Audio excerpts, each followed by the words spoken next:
हरे कृष्णा। आपका स्वागत है हमारे पुराणों के पन्नों में।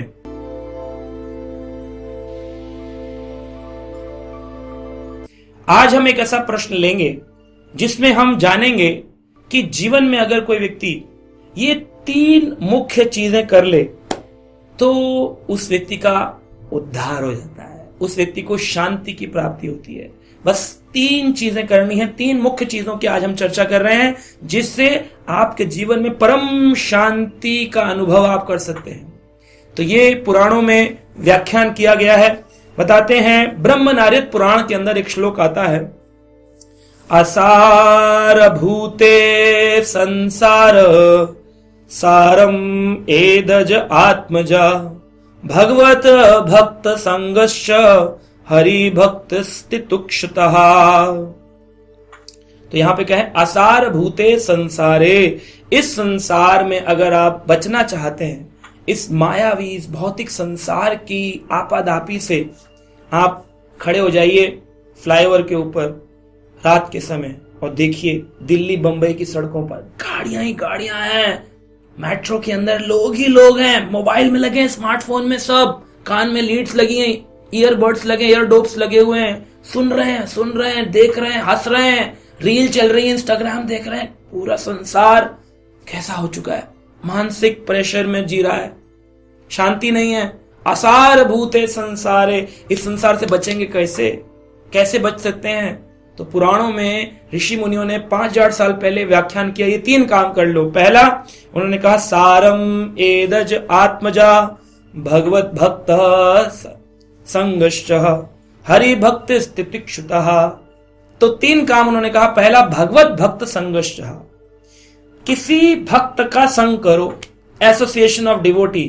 तो सर्च आउट करो, गूगल पर जाओ, डिवोटी सर्च करो और आपको मिल जाएंगे बहुत सारे डिवोटीज, और उन डिवोटी में से जो आपको इजीली रीच आउट कर सको उस डिवोटी का संग करो, पर्सनल एसोसिएशन करो, उनसे प्रश्न पूछो, उनके आचरण को देखो, उनसे सीखो, कैसे चलते हैं, कैसे बोलते हैं, कैसे खाते हैं, आपको बड़ी शांति का अनुभव होगा। भक्त का संग बड़ा पावरफुल है। दूसरा क्या करो, हरि भक्ति करो, क्योंकि उद्धार केवल हरि कर सकते हैं।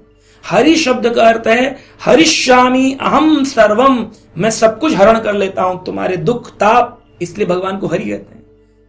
गजेंद्र हाथी जब तकलीफ में था, उसने पुकारा भगवान को, तो भगवान हरि अवतार लेकर के आया और उसके सारे दुखों का हरण किया भगवान ने। इसलिए लोग बोलते हैं हरि हरि, यानी कि सारे दुखों का हरण कर लीजिए प्रभु मेरे, भगवान मेरे, सारे दुख समाप्त कर लीजिए। और तीसरा है तितिक्षुता, यानी सहनशील बनो। जितने ज्यादा आप सहनशील रहेंगे उतना दुख आपको कम इंपैक्ट करेंगे, और जितने आप ज्यादा विचलित मन के होंगे उतना ज्यादा आपको तकलीफें मिलेंगी। सहनशील बनना चाहिए, है ना। तो इन 3 चीजों को हम समझें। पहला है भक्त संग। भक्त संग कितना मुख्य, देखिए एक कथा आती है, बताते हैं कि एक बार नारद जी ने भगवान से पूछा कि हे प्रभु कृष्ण, ये बताइए भक्त संग की महिमा क्या है, कितना पावरफुल है, कितना महत्वपूर्ण है ये भक्त संग। तो नारद जी को भगवान ने कहा, तुम स्वयं जाओ और अभी अभी बरगद के पेड़ के ऊपर एक छोटे से कैटरपिलर ने, एक छोटे से कीट ने जन्म लिया है, उससे पूछो। नारद जी बोले, रुकिए प्रभु मैं तीनों लोकों में भ्रमण करने वाला आपका सबसे परम भक्त नारद, जो सदा नाम कीर्तन करता है, मुझे कीड़े से सीखना पड़ेगा भक्त संग की महिमा? बोले हाँ। अब भगवान के आदेश को कैसे नकारते? नारद जी गए, कीड़े से पूछा, हे कीड़े मुझे बताओ भक्त संग की महिमा क्या है? कीड़ा थोड़ा सा लेफ्ट को हुआ, थोड़ा सा राइट को हुआ, और तुरंत ही उसने प्राण त्याग दी, वो मर गया। नारद जी ने हिलाया, ए कीड़े बोल बोल बोल।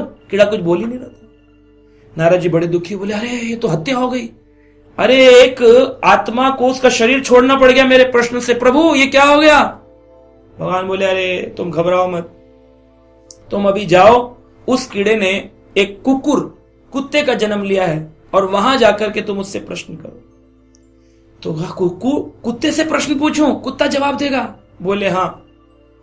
जाकर पूछा, हे कुकुर बताओ कि भक्त संग की महिमा क्या है? कुकुर ने भी ओ किया और धड़ाम से पृथ्वी पर गिरा, प्राण त्याग दिया। बोले कुत्ता भी मर गया, ओहो एक पशु की हत्या का पाप लग गया। वापस गए भगवान के पास, भगवान बोले, अरे तुम्हें उत्तर नहीं मिला? कह नहीं, कह प्रभु अब मैं नहीं जाना चाहता, किसी के पास 2 हत्या हो गई, मैं इसका प्रायश्चित कर लूं पहले। भगवान बोले नहीं नहीं, तुम एक काम करो, एक गऊ ने अभी अभी बछड़े को जन्म दिया, उससे जाकर पूछो। बोले अरे अगर गऊ का बछड़ा मर गया तो गाय हत्या का पाप लग जाएगा, ये तो बड़ा भयानक है, उससे भी भयानक है। भगवान बोले जाओ नारद। नारद जी गए, गाय ने अभी अभी बछड़े को जन्म दिया और बछड़े से पूछा बताओ भाई भक्त संघ की महिमा क्या है। बछड़े ने भी तुरंत अपने प्राणों को मर गया। आए नारद जी, गौ हत्या लग गई, बड़ा पाप लग गया, भगवान ये क्या करवा दिया आपने। भगवान बोले अच्छा छोड़ो, तुम लास्ट में तुम्हें बोलता हूं, तुम जाओ, अभी एक राजा जो बड़ा धर्मात्मा है उसके घर में एक राजकुमार पुत्र ने जन्म लिया, उससे जाकर पूछो। बोले प्रभु अगर वो बच्चा मर गया तो मैं कहीं का नहीं रहूंगा, राजा रानी तो दुखी होंगे होंगे, साथ में मैं मनुष्य की एक धर्मात्मा पुत्र की मृत्यु का हकदार बन जाऊं, कितना बड़ा पाप। भगवान बोले तुम जाओ। तो भगवान ने जब भेजा तो नारद जी ने उस धर्मात्मा राजा के पुत्र से पूछा, हे राजकुमार भक्त संघ की महिमा क्या है। तो उस पुत्र ने बोला नारद जी तुम अब भी ना समझे। बोले मतलब? बोले मैं ही वो कीड़ा था जिसने अपने पूर्व जन्म के किए बुरे कर्मों के कारण एक कीड़े का शरीर प्राप्त किया, लेकिन आपके वाणी को श्रवण करने से मुझे तुरंत ही 4 पैरों पे चलने वाला जानवर यानी कुकुर बनने का मौका मिला, और आप ही की श्रवण करने से वाणी मुझे गौ योनि सबसे उत्कृष्ट योनि प्राप्त हुई, और गौ योनि से मुक्त होकर के आज मैं धर्मात्मा पिता राजा के घर में जो पूजा पाठ भक्ति करता है ऐसे घर में जन्म मिला। तो क्या नारद जी आप अब समझे कि आपकी वाणी के स्पर्श मात्र से मुझ में इतना कृपा मिली है। तो ये है भक्त संघ की महिमा। नारद जी बोले इतना अद्भुत। भगवान के पास गए, बोले भगवान मैं समझ गया कि संसार में जितना भी पाप ताप जो भी कुछ हो, अगर एक भक्त के एसोसिएशन में कोई आए, संघ में आए, वो तुरंत एक्सपोनेंशियल उसके अंदर ट्रांसफॉर्मेशन होता है और वो तुरंत उस स्थिति में पहुंच जाता है जहां वो सोच भी नहीं सकता था। ये हो गया भक्त संघ। हरि भजन, दूसरी चीज बोली हरि भजन से शांति मिलेगी। हरि भजन करने से व्यक्ति के सारे प्रॉब्लम सॉल्व होते हैं, क्योंकि भगवान श्री कृष्ण 33 करोड़ देवताओं के अधिपति हैं। उनकी इच्छा से 33 करोड़ देवता अपना कार्य करते हैं। लोग कमेंट लिखते रहते हैं कोटि है जी गुरुजी, करोड़ नहीं है। शास्त्र पढ़िए आप, व्हाट्सएप यूनिवर्सिटी में मत जाइए। कोटि का मतलब करोड़ भी होता है और प्रकार भी होता है। 33 प्रकार सूक्ष्म ज्ञान है, 33 करोड़ पूर्ण ज्ञान है। 33 करोड़ देवताओं का वर्णन है शास्त्रों में, उनकी कैटेगरीज बताई गई हैं, है ना। तो इस तरह से उनके पास जितने भी भक्त हैं, 33 करोड़ कहो या 33 प्रकार कह लो, ये सारे के सारे कृष्ण के शरणागत है। कृष्णस्तु भगवान स्वयं, हरि भजन करो। और तीसरा सहनशील बनो। सहनशील बनो। आदमी कहता है जब कोई बुरा बोले तो सहनशील कैसे बने।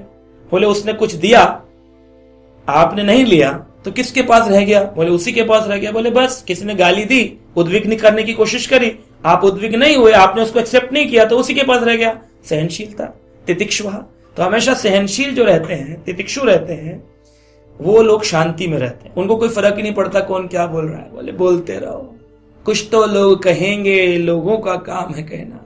छोड़ो बेकार की बातें, इन बेकार की बातों को छोड़ो, अपने भजन में लगो और फिर आप देखेंगे आपको शांति की प्राप्ति। तो ये 3 काम करिए और शांति का अनुभव करिए। हरे कृष्णा।